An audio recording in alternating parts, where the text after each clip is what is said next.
Bonjour à tous, c'est Crypto Kaiser, Kaiser News numéro 40. Nous allons étudier dans cette vidéo les cryptos à potentiel, les cryptos qui performent, les cryptos qui sont recherchés. Et nous allons également passer en revue l'actualité crypto. C'est parti.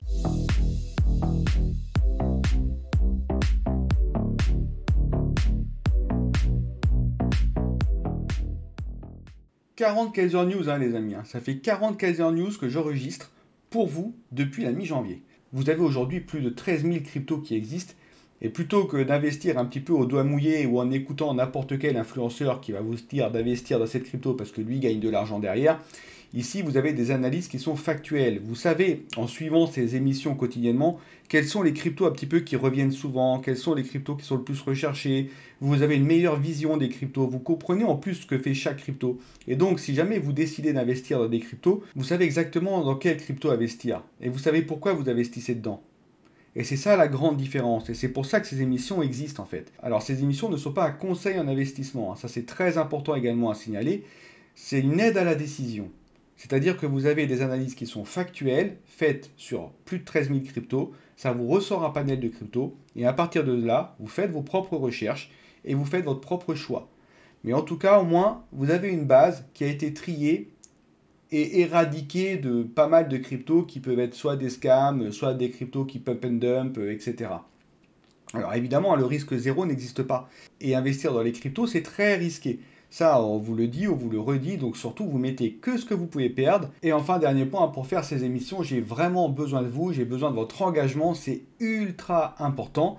Parce qu'effectivement, on peut avoir plein de vidéos sur YouTube qui ont des super bons contenus, mais qui ne sont pas mis en lumière parce qu'il n'y a pas d'engagement par rapport à la vidéo, et du coup, la vidéo tombe dans l'oubli, et du coup, la chaîne après tombe dans l'oubli. Moi, je veux clairement pas en arriver là, et je veux clairement pouvoir performer, et c'est la raison pour laquelle j'ai besoin de ma communauté pour me soutenir. Abonnez-vous, likez et faites des commentaires. Comme ça mettra en lumière ma chaîne et qui sera proposée à de plus en plus de personnes. Je compte sur vous. Allons-y. Alors la capitalisation globale est de 1133 milliards de dollars. On a eu encore une hausse de 2,29% du marché crypto et c'est encore le Bitcoin qui mène la danse, qui pousse. 3% d'augmentation pour le Bitcoin. Ethereum derrière 1,35% d'augmentation et les altcoins en général 1,94% d'augmentation. Ça grimpe encore, on va voir ça d'ailleurs sur l'analyse graphique. Donc nous avions une belle tendance baissière ici, suite à notre fameux double top. Là où ça commençait à devenir vraiment compliqué, où les doutes commençaient à s'installer, on a eu une énorme remontée du Bitcoin. Suite aussi peut-être un peu aux déroutes bancaires, etc. Les gens ont commencé à se dire que est-ce que le Bitcoin finalement ne serait pas comme l'or une valeur refuge. En tout cas, il y a eu une très belle impulsion du Bitcoin qui a réussi à inverser la tendance court terme qui était baissière. On a en effet passé le nuage daily, on a passé la Kijun daily pour finalement, et la lagging span a bien confirmé tout ça, pour finalement du coup convenir qu'on est bien en tendance haussière court terme. Donc depuis mardi, notre fameuse hausse, je vous avais dit que ça devait retracer, parce qu'un marché, ça retrace tout le temps. Quoi qu'il arrive, ça part jamais en ligne droite. Il faut que ça travaille les prix. Il faut installer la valeur. On a les prix qui montent, mais derrière, il faut que la valeur monte également. Et donc là, ici, on a bien retracé, parfait. Et on est venu commencer à ranger ici. Je vous avais mis la zone de range que moi, je pensais viable. Et là, qu'est-ce qui se passe? Il s'avère que le Bitcoin pousse encore et a fini là par dépasser cette fameuse chape de plomb, les 25 300 dollars. C'est ce niveau-là qui est extrêmement compliqué à passer. Alors, il l'a déjà passé par le passé, ici, là, par exemple. Mais ce qu'il faut, c'est que ça clôture au-dessus. C'est pour ça qu'il ne faut pas s'enflammer. On n'a pas encore atteint les clôtures. Ça sera cette nuit à 1h du matin qu'on pourra statuer si oui ou non le Bitcoin a passé cette fameuse zone. Pour le moment, en tout cas, à l'heure où je vous parle, les prix ont passé cette zone, il est vrai. Et donc là, maintenant, nous nous attaquons à cette fameuse résistance qui correspond, vous voyez, au plat du nuage hebdomadaire ici, ou d'ailleurs, c'est également un niveau de Kijun hebdomadaire. Donc il s'attaque ici. Là tout à l'heure il était pile dessus, là il commence un petit peu à passer, la lagging span commence à passer. Alors est-ce que ça va un petit peu refouler derrière le temps que ça reprenne un petit peu de force pour repartir à la hausse? Ça je ne sais pas, mais en tout cas voilà, c'est quand même assez pushy, c'est assez haussier, ça pousse là. Alors la prochaine étape c'est quoi? Si on arrive à passer ce niveau-là, ce sont évidemment les 27 000 qui est pile l'entrée du nuage hebdomadaire. Alors, c'est pas un petit nuage, je vous l'ai montré ici, là, en vision hebdomadaire. Voilà ce qu'il doit faire, le Bitcoin. Vous voyez, ça, c'est du nuage. On n'est pas dans le monde des bisounours. Ça, c'est un nuage qui est bien joufflu, hein, vous en conviendrez. Pour se remettre en tendance haussière moyen terme, c'est pas compliqué. Il y a 3 choses à respecter. 1, il faut passer la Kijun hebdomadaire. La Kijun hebdomadaire, elle était ici, elle est ici, on est bien au-dessus, les prix sont au-dessus de la Kijun hebdomadaire. Premier point. Déjà. 2, à mon sens, hein, on avait ici une trade line qu'on a breakouté ici, donc il fallait confirmer ce breakout, ça a été confirmé, donc début d'inversion de tendance moyen terme. Ça a été fait également. 3, et c'est ça le problème, c'est qu'il faut être au-dessus du nuage hebdomadaire pour qu'on soit en tendance haussière moyen terme. Le moyen terme, c'est l'hebdomadaire. Bon, il y a du taf. Il y a du taf. Mais, attention, si jamais déjà on arrive à passer ce niveau-là, là, les 27 000, et qu'on commence déjà à naviguer un peu dans le nuage, on sera donc neutre. Alors neutre plus, hein, quand même, j'ai envie de dire, neutre légèrement positif. Et on essaiera comme ça de gravir ce nuage tranquillement pour essayer de latéraliser et de l'attaquer par le haut. Alors attention, hein, ça fait également office de résistance qui est importante. Donc on peut tout à fait refouler et comme ça essayer de percer le nuage sans y arriver et de repartir à la baisse derrière, hein, pour reprendre de l'amplitude après. Hein. Voilà, donc ça c'est tout à fait possible. Alors après tout ça, hein, ces scénarios-là, donc là effectivement on est en tendance court terme haussière, on va attaquer maintenant le nuage hebdo pour essayer de se retrouver en tendance haussière moyen terme, mais tout ça c'est si on n'a pas d'éléments extérieurs qui viennent perturber le cours du Bitcoin comme on a souvent eu, hein, par le passé. Alors en tout cas hier, calendrier économique, je sais que vous l'avez suivi assidûment, donc ça c'est très bien. Donc par rapport au job case claim, donc là c'est quoi ça? C'est les personnes aux États-Unis qui sont inscrites à Pôle emploi, pour la faire courte. Et donc il y en a moins qu'avant, donc ça c'est pas très bon pour l'inflation par contre, c'est-à-dire que l'économie se porte bien, il y a moins de chômage. S'il y a moins de chômage, les gens vont plus consommer et donc du coup l'inflation va monter parce que ça va tirer un peu sur les prix. Et comme nous savons que le 21 et 22 mars, la Fed va annoncer sa décision sur les taux directeurs, nos amis, dont Powell, regardent ces chiffres avec attention pour voir si l'inflation est bien maintenue ou pas. Ça ne va pas dans le sens que l'inflation est maintenue. Donc, Hartung. Par rapport à la BCE, comme vous l'avez sans doute vu sur Internet, c'est 3,5%. Donc là, Lagarde, elle avait un choix à faire. Bon, système bancaire, c'est compliqué. Inflation, c'est compliqué. Bon, bah, je vais continuer contre l'inflation. Donc du coup, là, elle est partie 3,5, donc pleine balle contre l'inflation. Attention par contre, hein, côté système bancaire, ils sont quand même un peu fragilisés. Hein. Donc on est un peu sur la corde raide. Et espérons que ça ne va pas amplifier le mouvement que l'on connaît par rapport aux banques. Bon, je pense que si elle a dû mettre ce taux-là, c'est qu'elle a dû se renseigner avant. En tout cas, j'espère. Demain, donc aujourd'hui à 11h, donc je tourne quoi? Ouais, ça va être chaud. Hein. Je pense que les chiffres seront tombés avant que je sorte la vidéo. Mais en tout cas, à 11h, qu'est-ce qu'on a? On a le CPI, et ben ça c'est tout simplement l'inflation. Donc l'inflation, hein, donc on l'attend à 8,5%. Est-ce qu'on sera plus, est-ce qu'on sera moins? À voir. Mais bon, si elle a maintenu ses taux à 3,5, à mon avis, l'inflation, voilà, elle va pas être moins. Hein. Bon, après, je peux me tromper.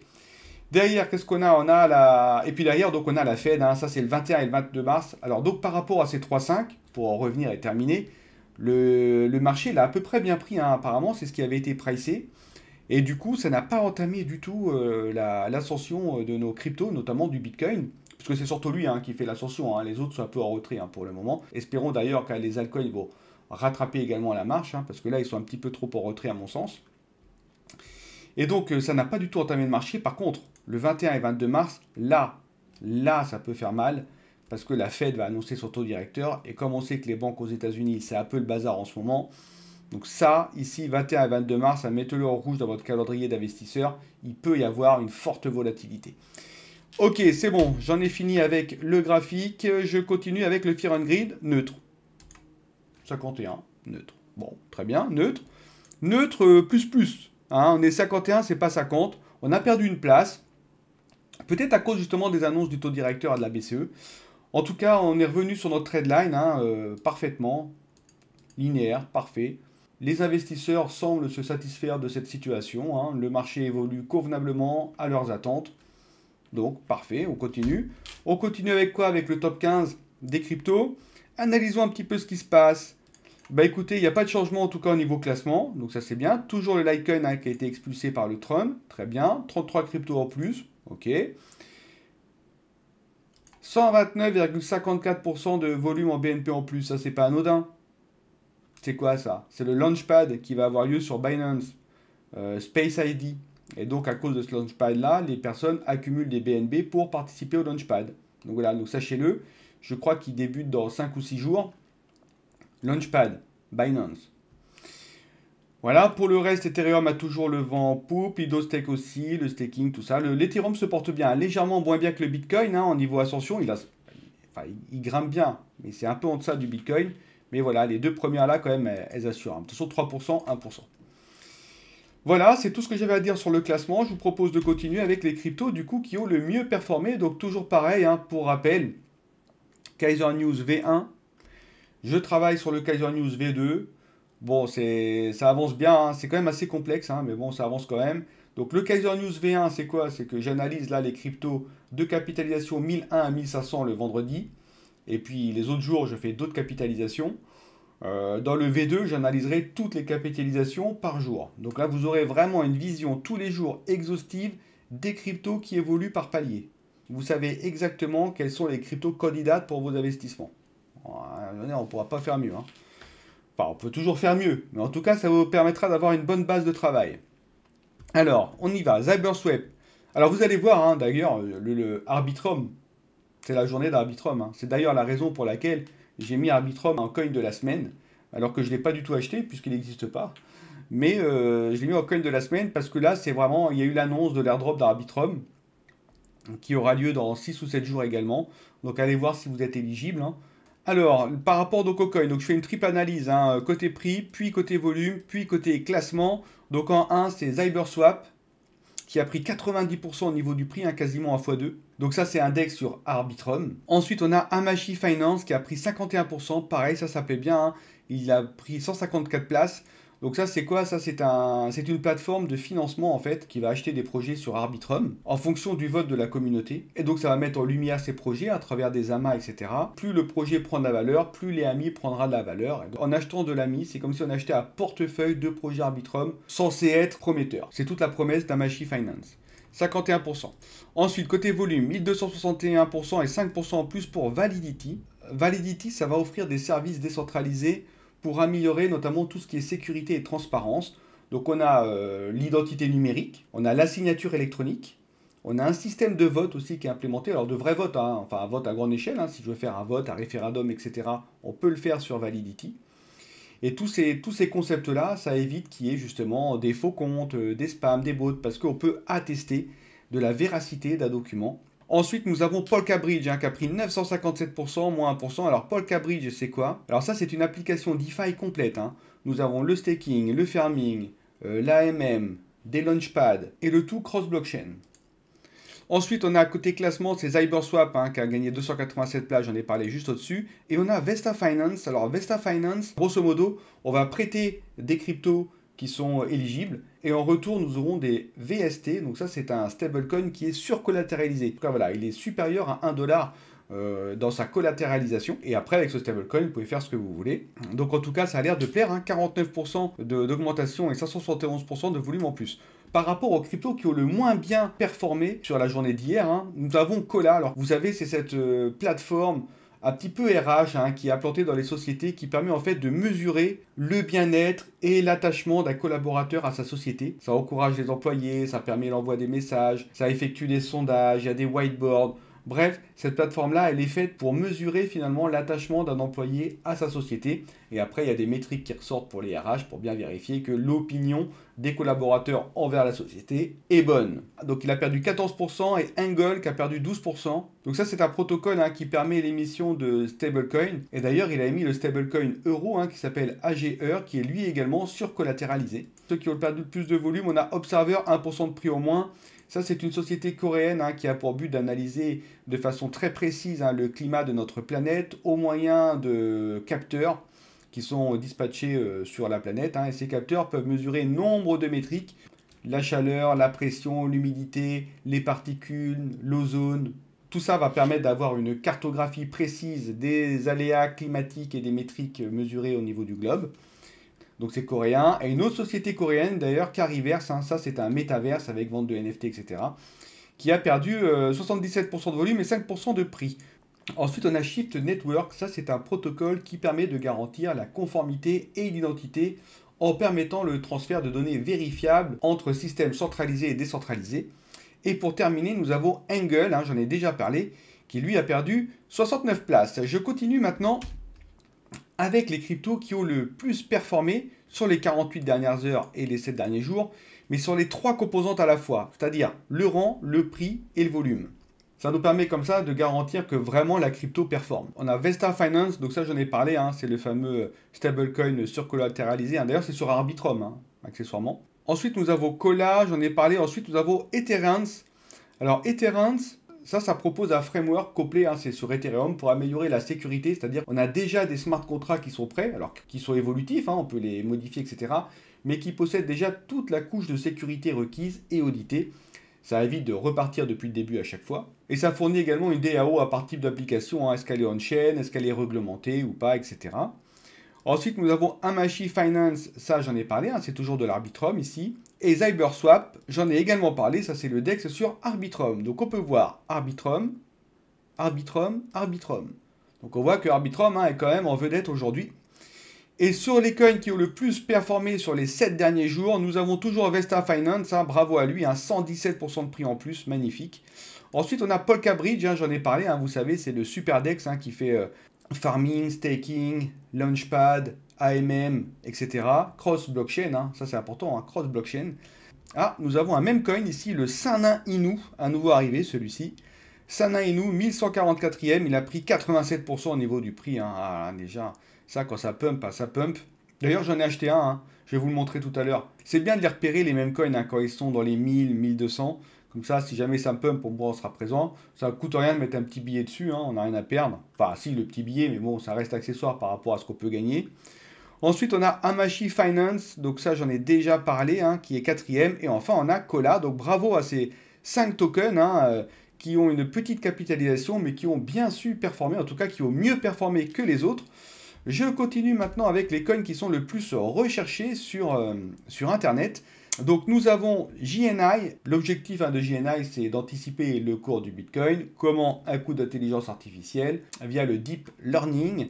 Donc lui, c'est pareil, augmentation de volume. En tout cas, il est particulièrement recherché, celui-ci, sur CoinGecko. Nous avons également Ethereum. Ethereum est en train de pumper aussi, etc. Donc lui, il est recherché. On a Aptos, ça c'est la blockchain de Layer 1 qui a été proposée par Meta et qui fonctionne très bien. Et on a également Arbitrum avec le drop qui va avoir lieu. C'est vrai que les personnes regardent si elles sont éligibles ou pas. Donc je vous invite également, vous, à regarder. Je continue et termine avec nos fameuses cryptos de la semaine. Alors, comme vous pouvez le voir, j'ai acheté 2 cryptos. J'ai mis un petit billet sur le Vita Inu. J'ai choisi Vita Inu, voilà. Je l'ai acheté là, juste avant de faire la vidéo. Un petit Vita Inu, voilà, il m'a l'air pas mal. Alors, pourquoi j'ai acheté celui-ci? Alors, voilà, par contre, après, c'est des mêmes coins, nouvelle version, nouvelle génération, donc ils sont plus rapides, etc. Donc, celui-ci, je trouve qu'il n'a pas encore bien pumpé. Il y avait aussi le Kiba Inu. J'en ai pris un petit peu aussi, mais je ne l'ai pas mis là, parce qu'après, voilà, je mets tellement peu dessus qu'au final, ça fait surcharger le tableau pour pas grand-chose. Mais voilà, j'ai pris du Vita Inu et du Kiba Inu, si vous voulez, au niveau des mêmes coins. C'est à peu près les mêmes. Une c'est un panda, l'autre c'est une espèce de chien. Bon, à voir si ça... C'est très très spéculatif, ultra risqué bien évidemment. Mais ça vous le savez, je vous l'ai dit. Et il y a des messages qui s'affichent en bas de la vidéo à chaque fois pour bien vous rappeler qu'investir dans les cryptos, c'est très risqué. Là, je mets un billet parce que si jamais on repart en bull run, les mêmes coins, eux aussi, repartiront. Et donc, un même coin qui repart, ça peut vite pumper. C'est pour ça que je mets un petit billet dessus. Mais bon, il n'y a pas derrière, c'est pas des trucs transcendants, je vous le dis. Et j'ai également mis un petit peu sur BitGert. Donc voilà, elle est 199e. Je trouve qu'elle n'a pas assez pumpé par rapport à ce que c'est comme technologie. Elle est, moi j'aime bien son graphique, je pense qu'elle a encore une bonne marge de progression. Les volumes arrivent dessus. Elle est capable de traiter 100 000 transactions secondes, ce qui est quand même assez incroyable. Les frais sont nuls. Donc moi, je pense que cette chaîne-là a tout mérite de progresser encore un petit peu plus. C'est la raison pour laquelle j'ai mis quelques billes dessus. Je continue donc toujours, je suis toujours en train de travailler sur cette fameuse version 2 de Kaiser News. Donc j'ai été un petit peu retardé parce que j'ai fait une vidéo mercredi sur un masternode que vous découvrirez demain. Et forcément, je dois un petit peu retoucher cette vidéo. Donc en tout cas, elle est enregistrée. J'ai commencé à faire le montage, mais j'ai pas terminé. Pour rappel, il n'y a aucun sponsoring dans mes vidéos. Il n'y a pas de société qui m'appelle pour que je puisse mettre leur token sur mes pages, ce qui me permet de garder ma liberté d'expression, donc ça c'est déjà super. Et enfin, je vous l'ai dit en début de vidéo, c'est la première fois depuis les 40 Kaiser News que je pense à dire en début de vidéo de vous abonner, c'est quand même incroyable.